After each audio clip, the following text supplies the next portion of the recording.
Hi, this is Ethiel, Konyak, Shahkailim.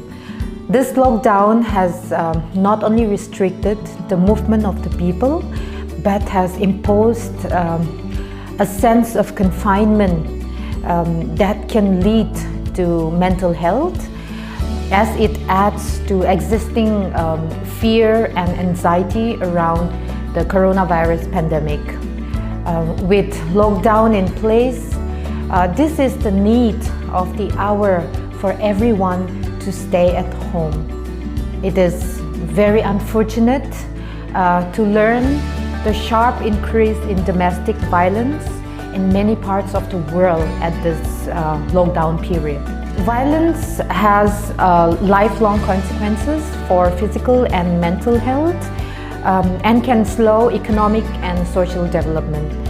Children are at increased risk of emotional behavioral problems, regardless of whether they were directly abused or not. And at such times, taking care of the children should be the prime responsibility of the parent. Experts have suggested to keep the elderly and children engaged so that their stress level is low.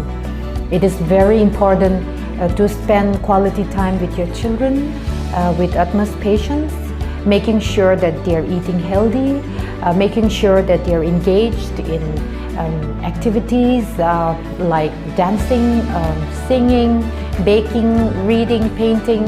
There are so many activities you can do with your children, and you never know, they might just surprise you with their hidden talent. Please help one another to avoid being crime victim. Set a good example, volunteer your help to the community, the localities, to people who are in need of your help. There are many who are going through stress, constant fear, anxiety at this point of time. Yes, we are desperate to have our normal lives back, but you are not alone. We are all in this together.